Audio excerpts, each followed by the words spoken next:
Анан Асанкул Шаршеновду Турсуй Майкечен кылып жаткырышат.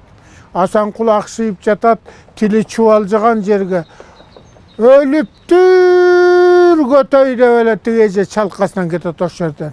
Бобуреки мен эки бөйрөгүмдү бышырып жеп алчы деп эле эки чөнтөгүнөн баягы бөйрөктү алып эле ыргытат экен. Кызыл кан бөйрөк. Бурулчак Акишева деген эже болгон. Эми кишиде ырдаган мен азыр элестете албайм. Киши сахнага чыкканда ушундай бир кашты серпип элди өзүнө алып алчу эле да. Анан кишини айтканда киши кадимки Бектемир Игинчиев атактуу обончу. Ошол кишинин байбичеси болгон. Жанагы Алымкан деген ырдырдап атышпайбы, баарысы келсе келбесе деле. Мына ошол эже Асанкул Шаршенов. Анда Асанкул Шаршеновдун жанында Солтонбек Шаршенов деген мында болор эле. Анан ушулар кеңешип алып, келгиле бурулчаны бир айдын ичинде белимчи кылалы дешет. Кандай десе, ары кандай чочута беребиз, анта беребиз, мынта беребиз, акыры белимчи болуп калат. Мына белимчи деген ошо болот дешет. Өзлөрүнчө кеңешип, карабайсыңар тамашасын. Анан ошол топ Жалал Абадка барып калышат. Жалал Абадка барып калып, анан эртең менен дүкөндө бышырылган уйдун тилин сатчу. Момдай, чоң уйдук момдай. Анан Солтонбек айтат, могуреки тилден бир далалы. Жонуп Асанкулдун оосуна салып, тиги бурулчаны чочутал дейт. Кандай кылып дейт? Тууганбай Абдиев да бар. Ошол кезде Жалал Абадтын шаардын главврачы Абылакат деген Эстебес байкенин илleri болгондо мен да көрүп калдым. Анан ошону чакырабыз. Тиги халаты менен келет. Мойнуна жанагысын асынып алат. Анан скорыйын айдатып, бир скорыйды токтотуп коет эшиктин алдында. Дейт, эски мейманкана. Анан Асанкул Шаршеновду Турсуй Майкечен кылып жаткырышат. Солтонбек Шаршенов уйдун тилин жолуп отуруп, үстүн гана ипичке кылып калтырат, көк чаартым эле. Анан оосуна салса, тигинин учу жерге жетермексен болуп турат. Керебетте жатат да. Анан көзүн акшыйтат, жаман акшыйтчу көзүн. Анан ошентип жаткырып, тиги жанына врач отуруп, карабайсыңар тамашаны. Шаардын главврачы.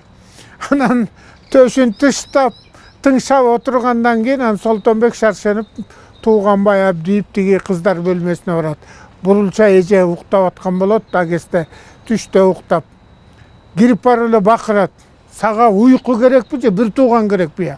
Тиякта Асанкулга айналып атат, сен болсо уктап атасыңдар дейт. Кудай аман калар бекен эле кайра чыгып кетишет.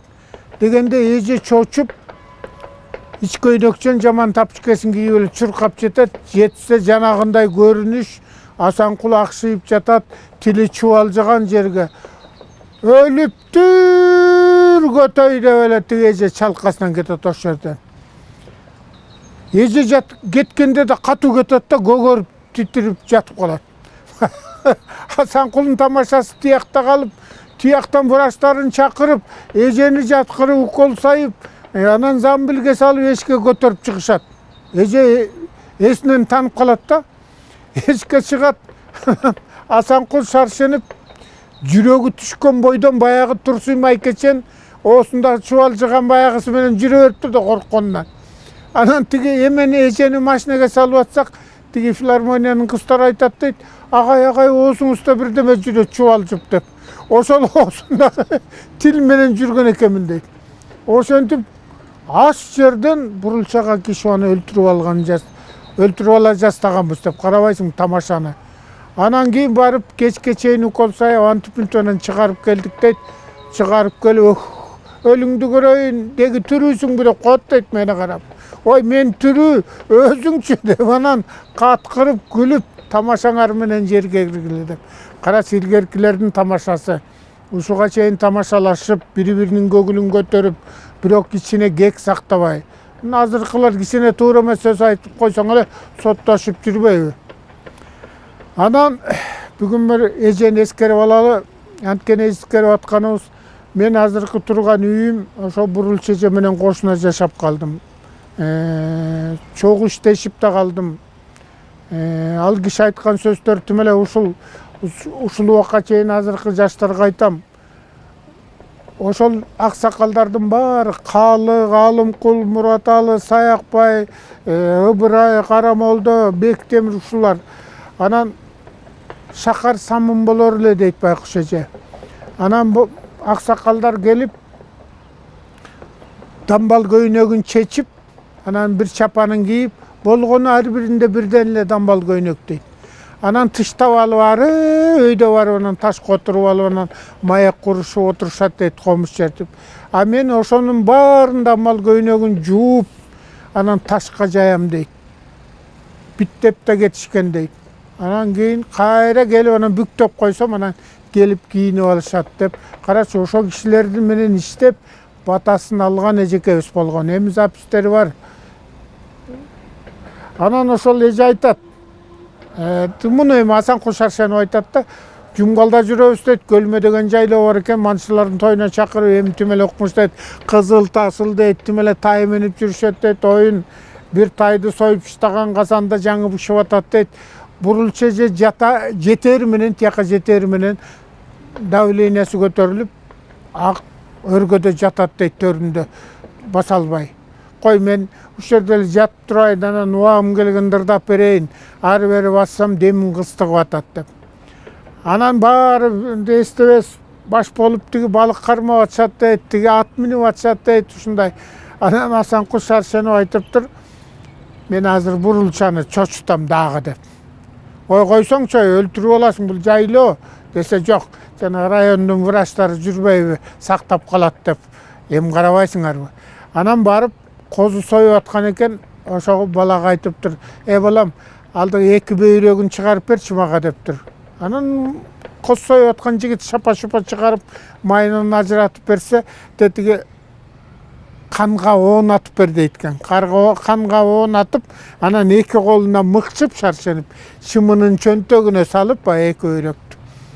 Анан бага Бурулч эже жаткан бош үйгө кирип келет экен. Анан багы чүйлүк эже деп жүргөн эме, апче дегенде эле Байкуш киши белимчи болуп калган, чочуп тура калат экен. Эмне өлүңдү көрөйүн, эмне болуп кетти Кокуй деп. Кокуйду эмне кыласың?